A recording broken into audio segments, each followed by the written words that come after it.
The 25th African Union Summit wraps up in South Africa as a prominent African leader makes an early departure. We'll have the details. Amid scandal and turmoil, FIFA postpones the bidding process for the 2026 Football World Cup. And a mobile app in Ghana helps patients connect with their doctors. Africa 54 starts right now. Good evening and welcome. I'm Vincent Makori. This is Africa 54. The 25th African Union Summit is wrapping up Monday in Johannesburg, South Africa. Africa's top leaders are focusing on the empowerment of women, regional security and the continent's long-term development. But there was another issue that threatened to overshadow the event. A South African judge barred Sudan's indicted President Omar al-Bashir from leaving the country to try and enforce an ICC arrest warrant of war crimes and crimes against humanity over atrocities committed in the Darfur conflict. The Sudanese Foreign Minister Ibrahim Al-Gandour, speaking at the start of the summit, however, downplayed the threat. We are here as a guest and hosted by the government of South Africa. I believe the government of South Africa can deal with its court and whoever is trying to stop President Bashir from leaving the country. I can tell you President Bashir will leave on time as it has been scheduled before. True to his words, President Omar al-Bashir left South Africa on Monday without any international incident. As Mr. al-Bashir defiantly headed home, the rest of the African leaders stayed back to continue the talks. In her address at the opening ceremony, AU Commission Chairperson Nkosazana Dlamini praised the collective effort to deal with the recent Ebola crisis in West Africa. On the empowerment of women, Dlamini Zuma said the priority should be women and children in conflict areas. Unfortunately, women and children are the main victims of wars and conflicts, which they play no part in starting. Our resolve to silence the guns must therefore give hope to women and children suffering from the terror of Boko Haram and Al-Shabaab. Our resolve must provide renewed hope to the peoples in conflict-ridden areas. She also called upon African countries to learn from the outbreak of xenophobic violence in South Africa and the tragedy of thousands of illegal African migrants dying at sea en route to Europe so as to accelerate the process of solving issues of migration and integration. South African President Jacob Zuma said that Africa has embarked on a new path of growth and development. He urged African countries to strengthen cooperation to address conflicts within the continent and take decisive action to tackle new challenges such as terrorism. As the AU, we also need to create the necessary and enabling environment for our socio-economic development and integration.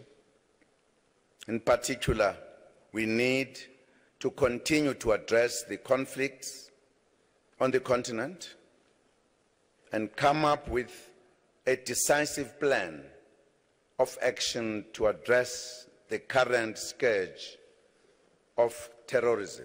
The two-day summit is expected to discuss a wide range of issues, including the AU Commission's Agenda 2063, the political crisis in Burundi, proposals for the Continental Free Trade Area, and mechanisms to find new sources of funding for the AU operations.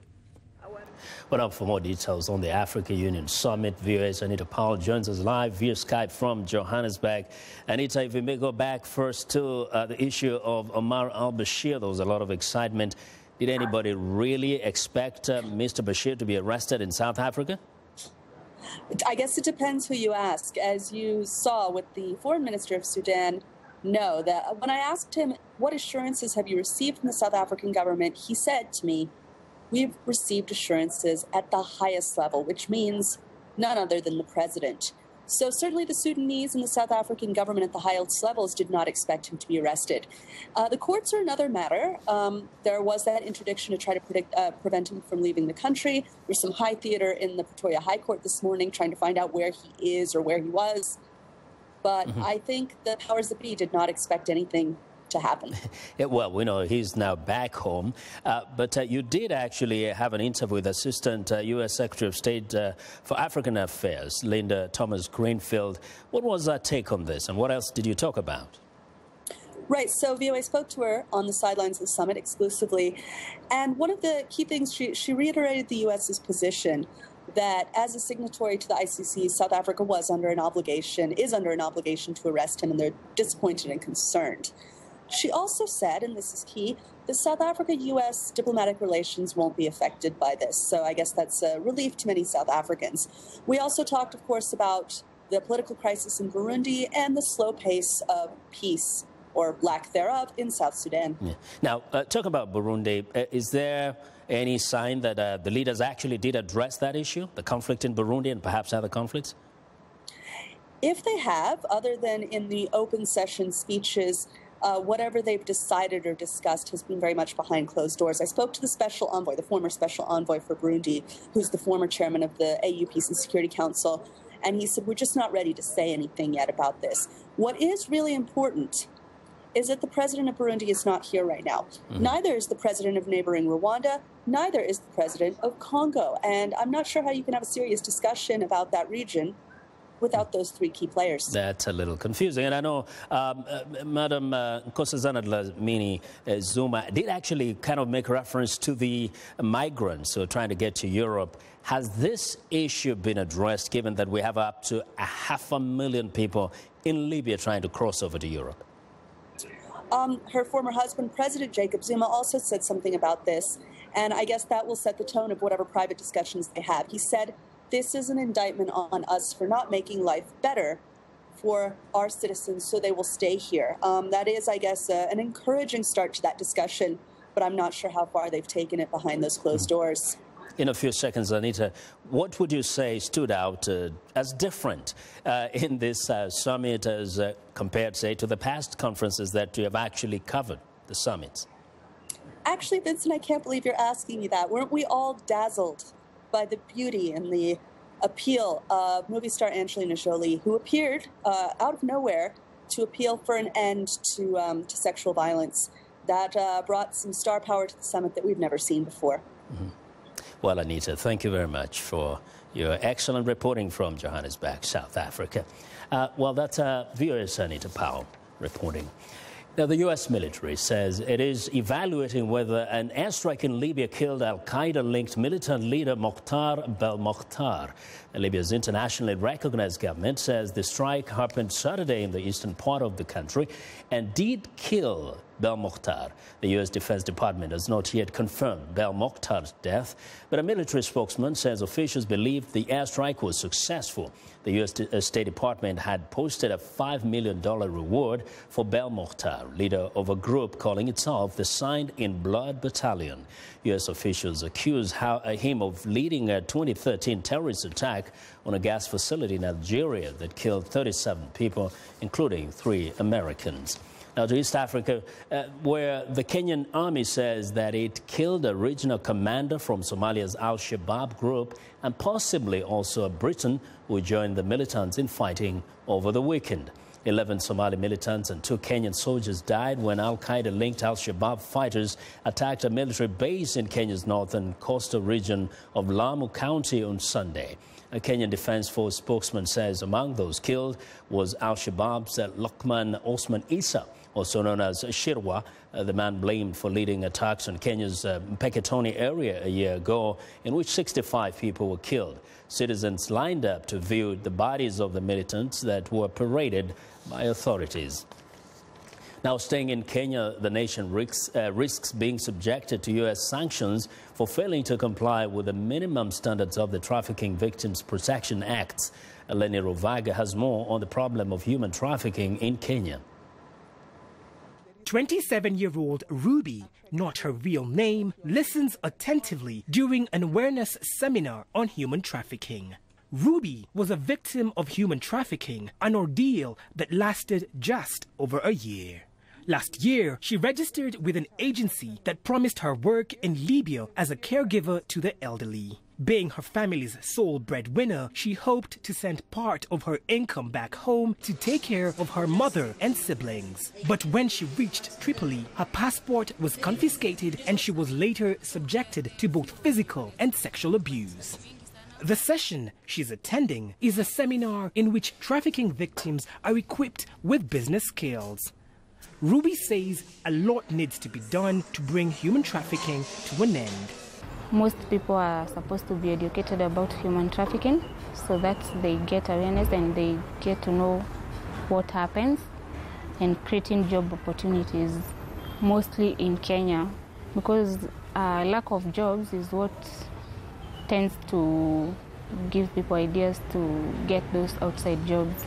Ruby is one of 200 victims rescued by Awareness Against Human Trafficking, or HEART, an organization formed 4 years ago to combat human trafficking in Kenya.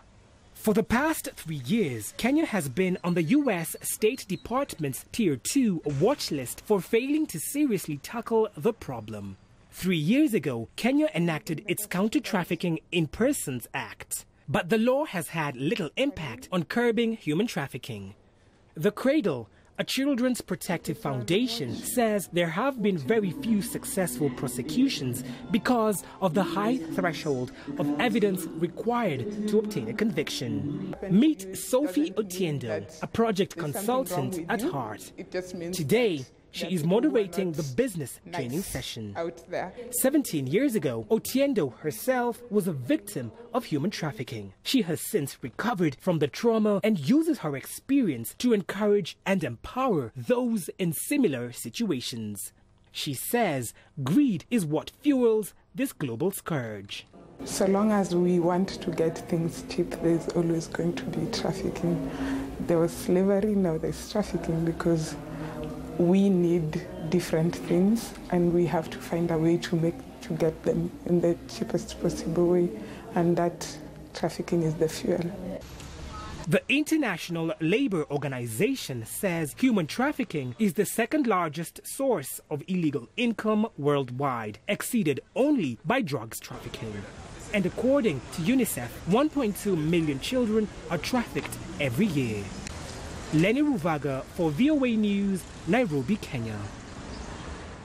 Now, the ongoing crisis in Burundi is forcing many student protesters to flee to neighboring Rwanda for fear of their personal safety. A number of high school students who demonstrated in the streets over President Pierre Nkurunziza's decision to seek third term have been detained and interrogated by police. Rwanda's government has set up several refugee camps along its frontier for Burundian refugees to stay temporarily. The Rwandan government says more than 28,000 Burundian refugees had poured into Rwanda by the end of May. While the European migrant crisis is presenting a new problem, hundreds of migrants brought to Italy after being rescued at sea are being blocked at train and coach stations in Rome and Milan. The migrants, mostly Eritrean, Ethiopian and Somali, left immigration centers in an attempt to reach northern Europe. They are now being housed in the Baobab Holding Center near Rome's Tiburtina station. Italy is struggling to handle this summer surge in migrants. More than 50,000 have been rescued this year. Some northern Italian regions have refused to take in more migrants sent from crowded reception centers in the south. In Rome, some locals living near the Tiburtina station and had expressed worry at the growing number of migrants in the area, but others helped them by giving them food. I live a street away. I feel for them. There is little to say or discuss. One just has to look at their faces. I don't even want to go into the question of what is happening and so on. But if I look around me, all I see is the smile of a kid I gave sweets to. I give the bread to the poor. Even though I am poor myself, I make the bread. I, the poor, help the poor. The rich do not help the poor. Well, most migrants who arrive in Italy want to reach northern European countries, which have stronger economies and generous welfare benefits. Well, we want to know what you think about Africa 54 and the stories we cover. Join the conversation on Facebook. The address is Africa54, and check out our headlines 24/7 on voaafrica.com. Coming up, a mobile app in Ghana revolutionizes access to medical care. Stay with us.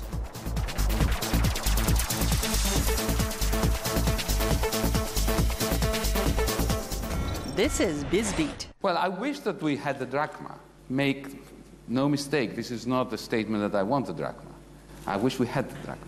Greek Finance Minister Yanis Varoufakis at a conference in Athens recently, saying he wishes Greece had never adopted the euro as its currency, and he says other members of the eurozone would agree with that now. Greece is struggling to reform its economy and pay its debt to the IMF and other creditors. But if Greece did decide to exit the eurozone, the so-called Grexit, and go back to the drachma, Varoufakis says it would be a disaster. Once you're in, you don't get out without a catastrophe. And this is, a recipe for going back to the Neolithic age. Economists are divided over implications of Greece dropping the euro, with some saying there could be a run on the banks in Greece. The monetary union would be dealt a major blow, and would other countries also consider dropping the euro? For VOA's BizBeat, I'm Philip Alexio. Cameras, they're everywhere, capturing everything from graduations to crime on the street. They're part of our everyday lives, raising questions of privacy and ethics. Voice of America and the Newseum Institute present a live town hall discussion, In the Public Eye, Police, Cameras, and the Constitution. Experts will examine how we interpret what we see and discuss the legal and moral ramifications. Join the conversation now at #InThePublicEye and join us live June 17th on VOA.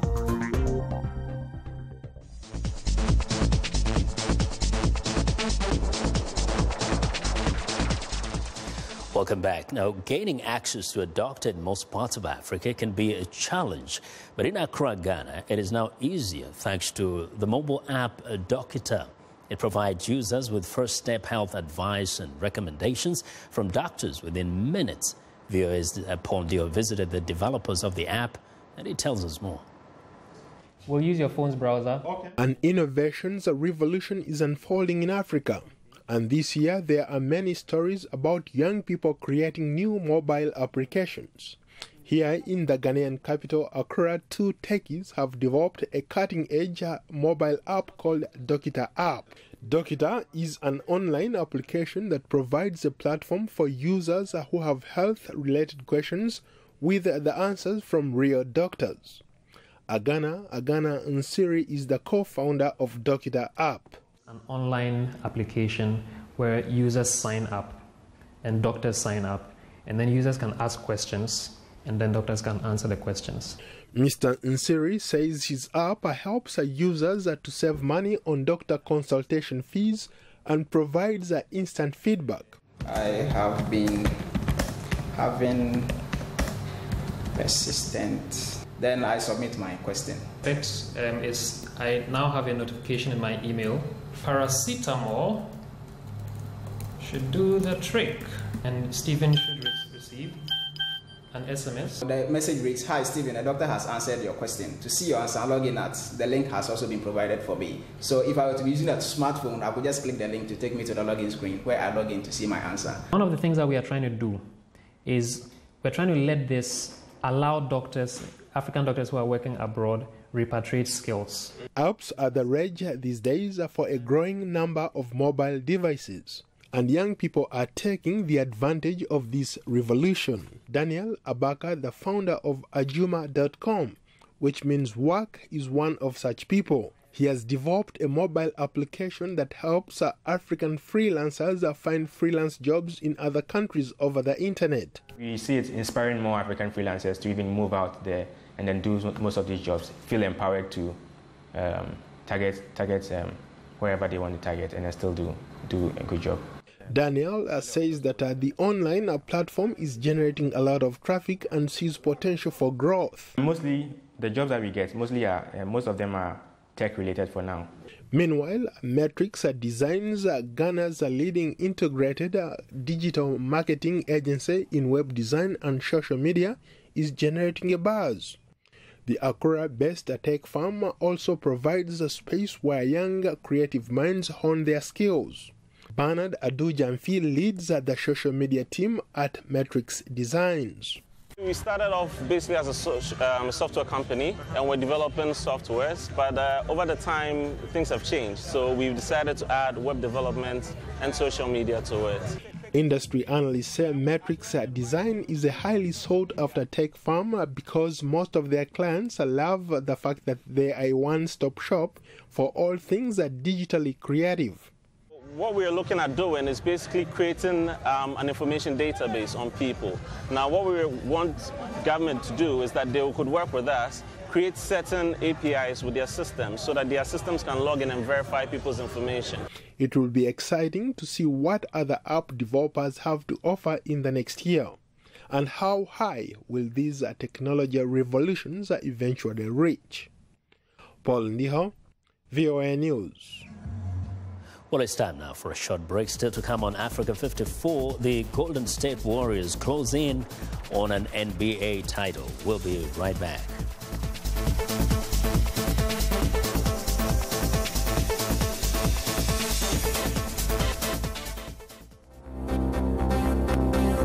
If you've just joined us, I'm Mariama Diallo, and here is a quick recap of today's headlines. Sudan's President Omar al-Bashir leaves South Africa, preempting a court ruling to stay in the country over an international warrant for his arrest. We stay in South Africa, where leaders attend the African Union Summit in Johannesburg, and Chair of the Union, Robert Mugabe, praises the peaceful and credible elections around the continent. In Madagascar, a constitutional court throws out an attempt by parliament to impeach the country's president, calling the move unfounded. Finally, and the Chadian community members living in northern Cameroon donate 20,000 euros to help in the fight against Boko Haram. That's all for today. Thanks for watching. We'll see you next time.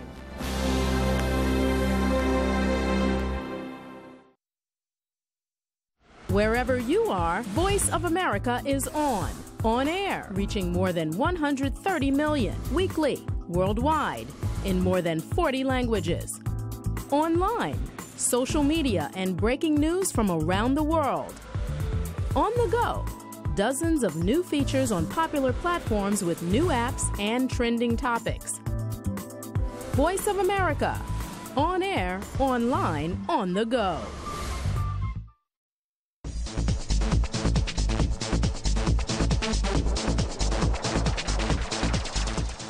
Welcome back. Now, mired in a corruption scandal, FIFA, football's world governing body, has postponed the bidding process for the 2026 Football World Cup.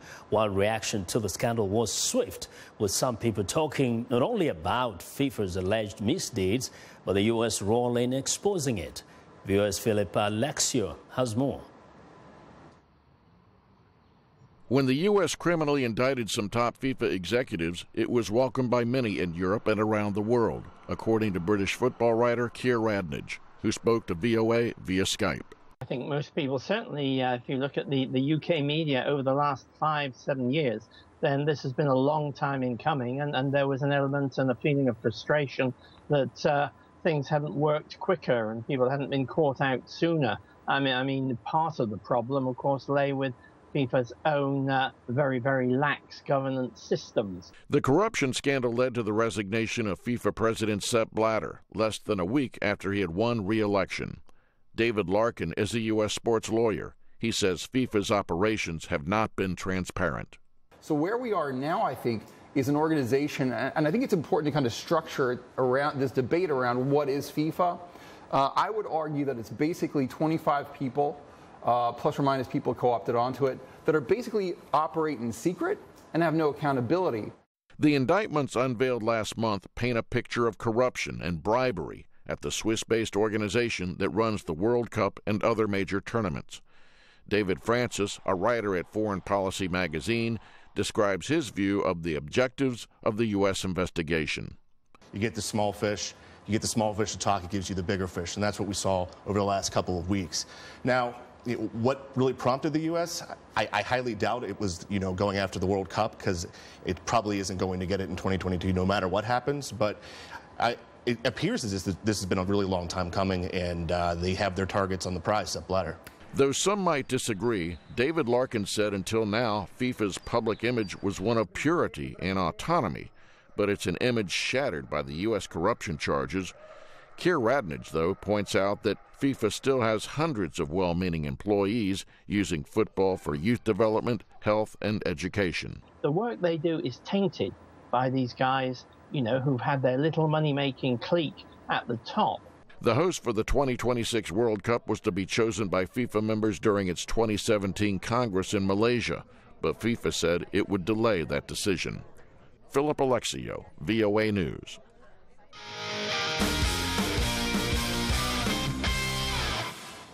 Well, the NBA Finals have been filled with off-the-charts excitement. For details of Sunday's Game 5, we turn to Sonny Young with the Sunny Side of Sports. Hello, Sonny. Hello, Vincent, and sporty greetings once again to our Africa 54 viewers. The Golden State Warriors are one victory away from their first National Basketball Association title in 40 years.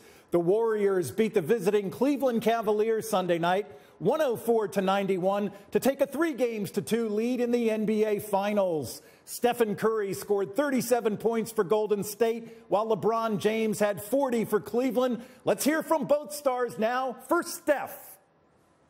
We fought hard all year and put ourselves in good position now to go to Cleveland and hopefully close it out. So we're confident. We're not getting ahead of ourselves.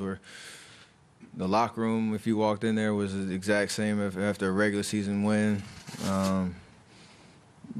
But we know this, the sense of urgency of the moment, and it's a good feeling to get a win in Cleveland and understand we can get it done and how we need to get it done. So, ready for the opportunity.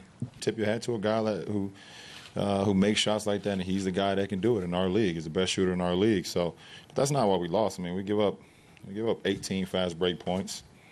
You know, we give up 15 second chance points. You know, Steph was special, obviously, but, you know, him hitting those step back threes is not why we lost the game. Now, I feel confident because I'm the best player in the world. That's simple. LeBron James still confident, even though his team trails at the NBA Finals. Game 6 is Tuesday night in Cleveland, Ohio. I'm VOA Sonny Young, and that's the Sunny Side of Sports, sending the ball back to Vincent Makori. I'm the best in the game right now. Well, thanks a lot. And be sure to watch the Sunny Side of Sports every Monday and Friday right here on Africa 54. That's our show for today. Be sure to watch Africa 54 on our website at voaafrica.com. For more news, tune in to VOA's evening radio show, Africa News Tonight at 1800 UTC. And in the mornings to Daybreak Africa between 0300 and 0600 UTC, Monday through Friday. Thanks a lot for watching. From all of us here in Washington, have a good night. Yeah.